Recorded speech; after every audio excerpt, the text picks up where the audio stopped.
Hello, my friends! My research on sound, so long, was not intended to obtain a particular aesthetic, but to drive out the disturbing elements providing an unpleasantness at the end of a prolonged listening when one approaches a sound realism. As I recall, the hi-fi systems found in the shops with several speakers per enclosure, if they produce a more or less pleasant sound, do not give the illusion of the real thing. There are many reasons for this. The different loudspeakers cannot have exactly the same output or the same sound color. The vibrations of the bass boomer disturb tweeter trebles. Filters, heat, details, and the inevitably overlapping cut-off curves blur that the boundary area between the areas of action of these speakers. All these parameters make that the sound is not precise and coherent enough, which causes, in the long run, a feeling of frustration. Only a single full range unfiltered loudspeaker per enclosure can create this impression of reality of live feeling. But because of its great precision and perfect coherence, when something goes wrong, it gives an unpleasant hardness of listening which can be more or less long to detect. When the brain has identified it, the sensation is progressively amplified until it becomes very annoying if you have a sensitive ear. We will say it's too loud. A sure sign of a disturbed sound because in acoustic concerts the sound can be very powerful, especially with a symphonic orchestra, without being bothered. But when I detect a disturbing area and remedy it, I realize that it was masking another one, like a multitude of veils, and so on. In addition, the remedy effective at a certain level of a sound reproduction often proves to be insufficient to be taken up, even when one has treated the newly discovered part. Do, undo, redo. The speakers made me suffer a lot physically. I went back and forth to Fumi's house, my Japanese companion, at the end of my street, 3 floors to climb without elevator, with the bases or heads of baby yo to carry. They allowed me to make simple tests and to test them in an acoustically untreated living room. My back took a hit from carrying these not so light items. Then I applied what I have found on the big models Mr. A and Lady O.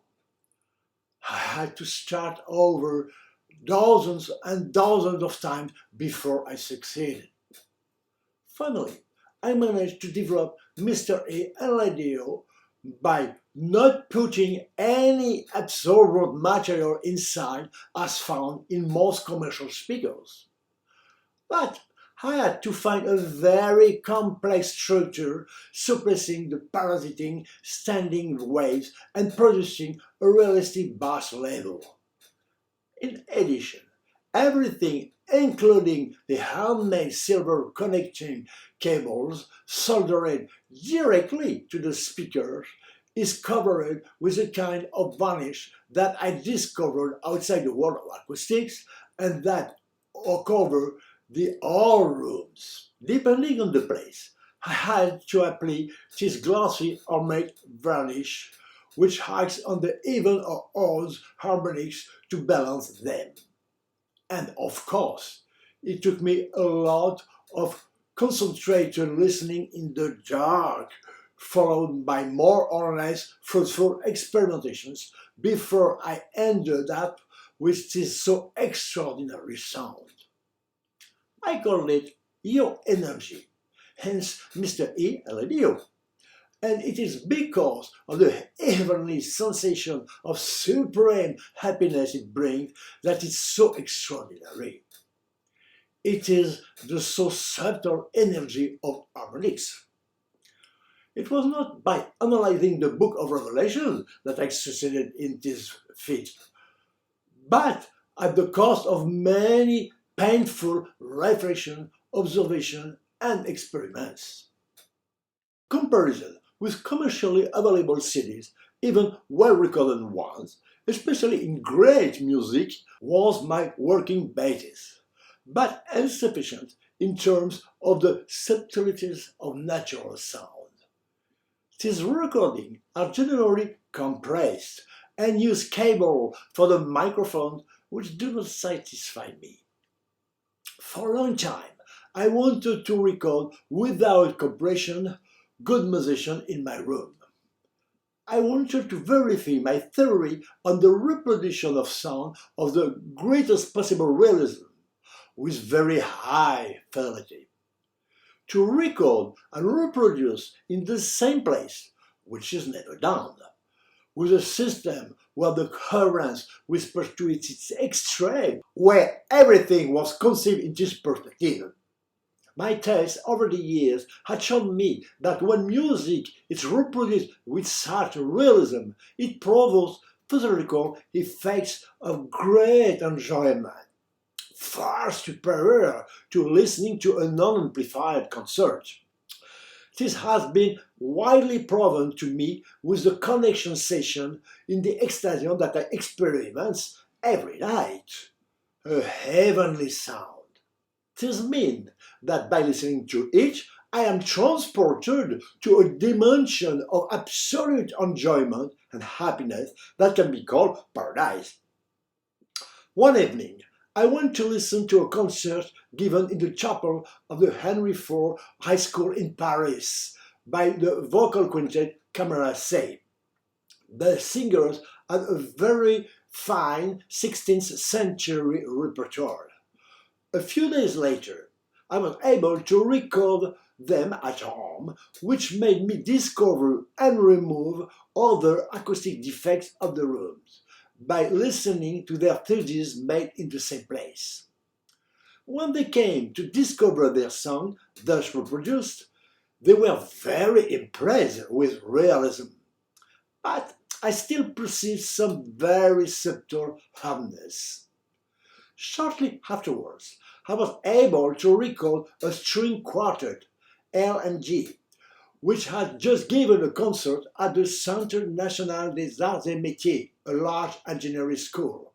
The violins made clear what had to be changed in the loudspeakers, especially the cladding of the loudspeaker.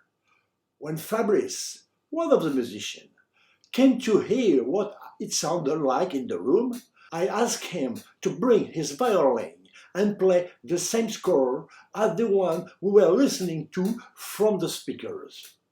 He positioned himself near the speakers, where we could hear him, and I came as close as possible to distinguish any subtle difference.